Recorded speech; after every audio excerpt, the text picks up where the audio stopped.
Hello, today's video is a little bit of a different style. Today you're going to see me do a little bit of patchwork and how I work. I've been working with my Janet Clare Spoondrift quilt and I've made one block so far, and this is the block here that you're going to see me working on. And because I've already filmed it, and this is the finished product. And the pattern is from today's quilter, and it's issue 55, and I started buying this just before Christmas, and there's 2 blocks a month in it, and so far I've just worked on the first block. And how I started that is I bought my fabrics, I made little labels. I don't know how well you can see them, and I photocopied this page out of the magazine, and it's got the names underneath of what the each fabric is.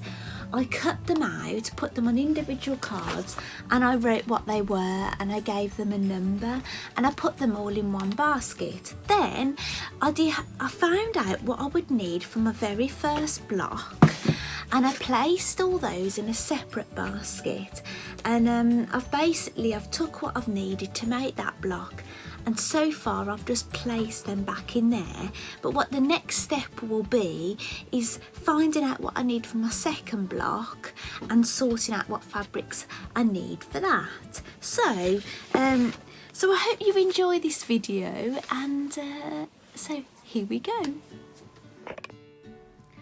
First, you are going to see my fabric on the table folded in half, and I'm just cutting a little edge off just to get a straight edge with my rotary cutter and my ruler.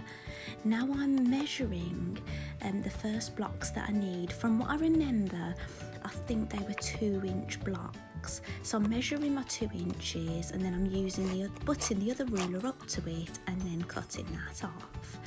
Then you'll see I'm opening out the fabric into a long strip. Now I'm using my small ruler to cut those into squares.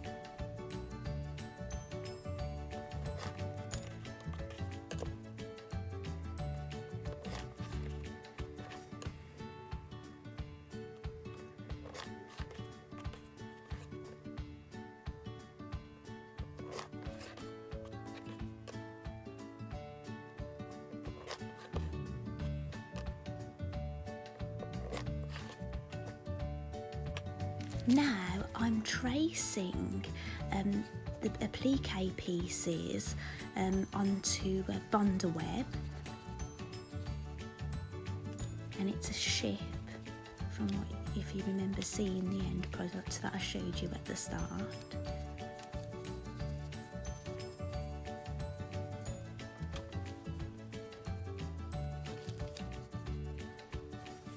The bit I'm tracing at the moment is the hull, and I've made a note of what that is. Now I'm roughly cutting around it. No, you don't cut on the line, just do a rough cut, because if you do it too big you'll waste too much fabric.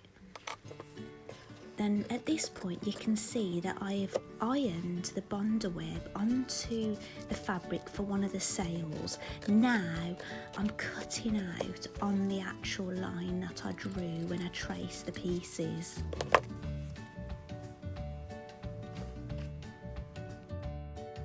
I forgot to mention, when you iron the bonder web on, you do that to the wrong side of your fabric, not the right side. Now here you'll see me iron another piece of bonder web onto the back of some fabric, and this is for the other sail. And to dry iron. And now I'm cutting that piece out. Let it cool a little bit, because the paper gets quite hot and you don't want to burn yourself. And when you trace your piece, you should trace it onto the paper side, not the rough side.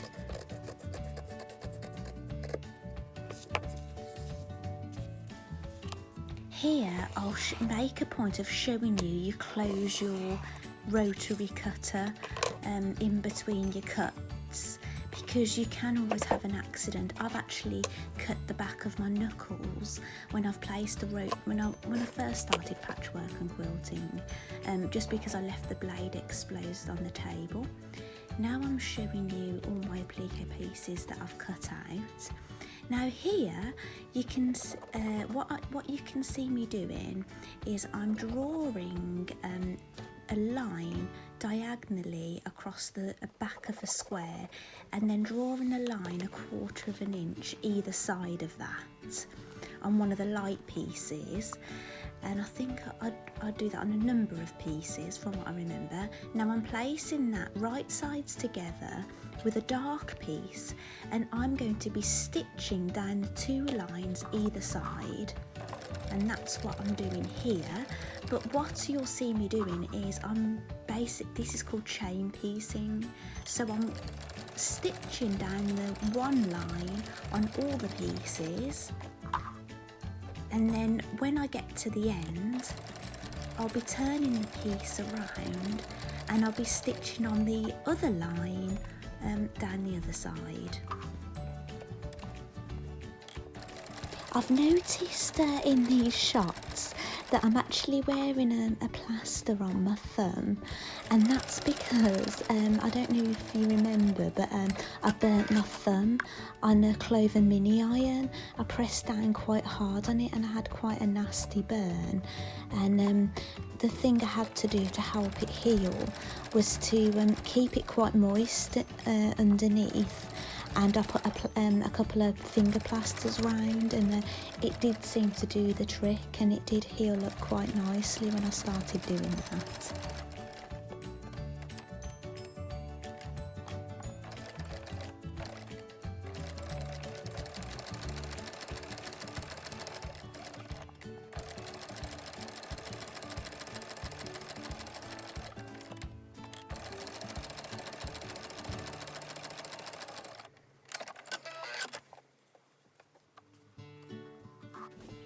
Now what you'll see me do here, I'm getting my fabric scissors and I'm cutting carefully down that centre line, the line that you didn't do any stitching on. The stitching is on the 2 lines either side.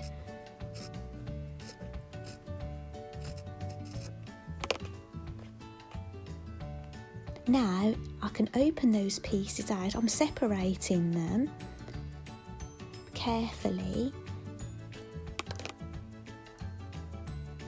and I'm opening out the seams at the back, and now I'll press those and trim off any little edges that stick out.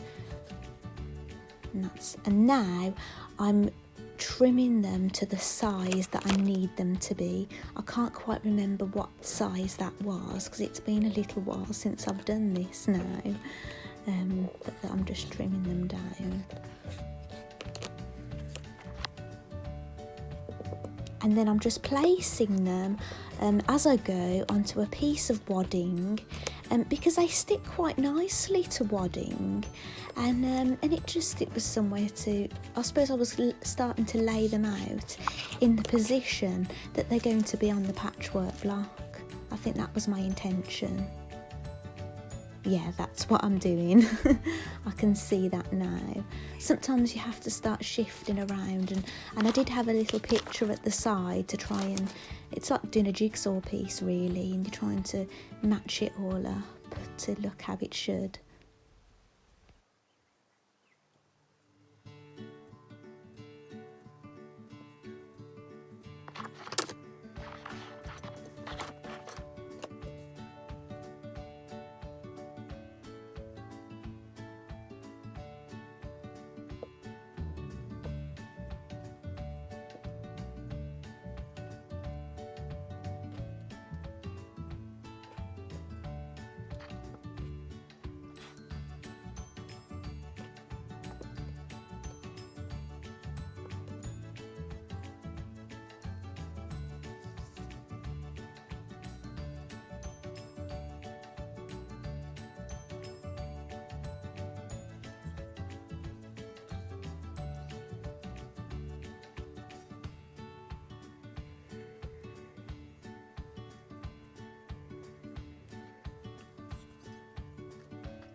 Now I start stitching them together row by row, and that's what I've already done at the bottom here.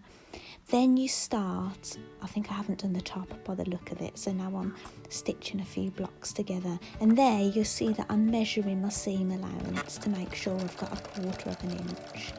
I didn't have a 1/4 inch foot on my machine, so I just had to measure that. And here you can see me ironing out the seams, opening them out and pressing them.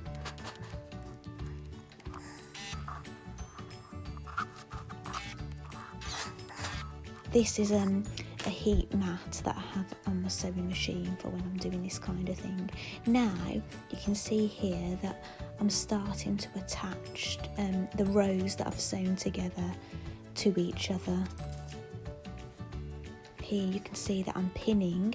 As you may have noticed before now, I haven't bothered using any pins.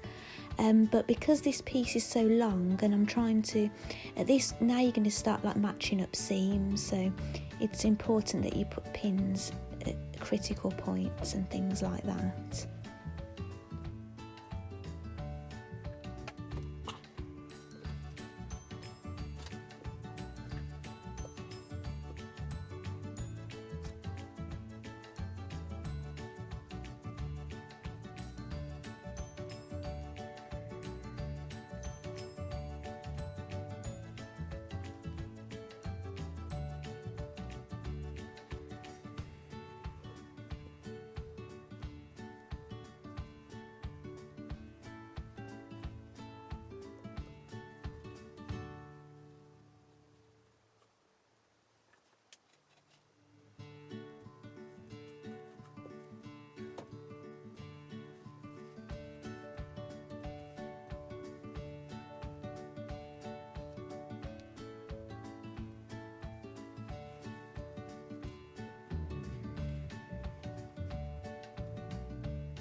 Here you can see I take the pins out just before I get to that point where I'm going to be sewing it.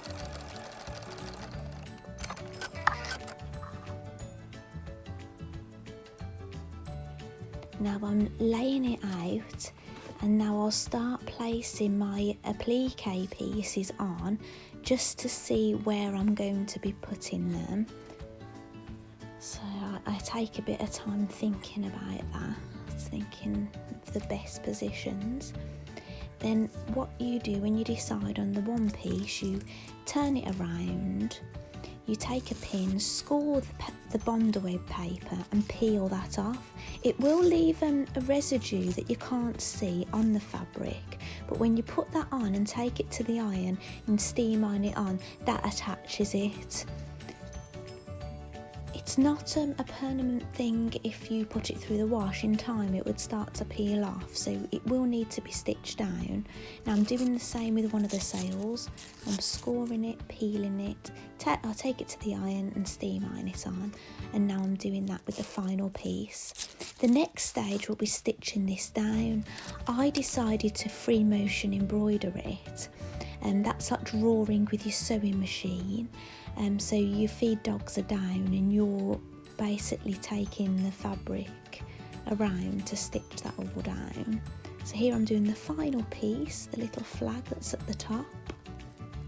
And next I'll be taking it to the sewing machine to free motion embroider. I won't be embroidering it to the wadding because it's not that kind of quilt. It's not a quilt as you go.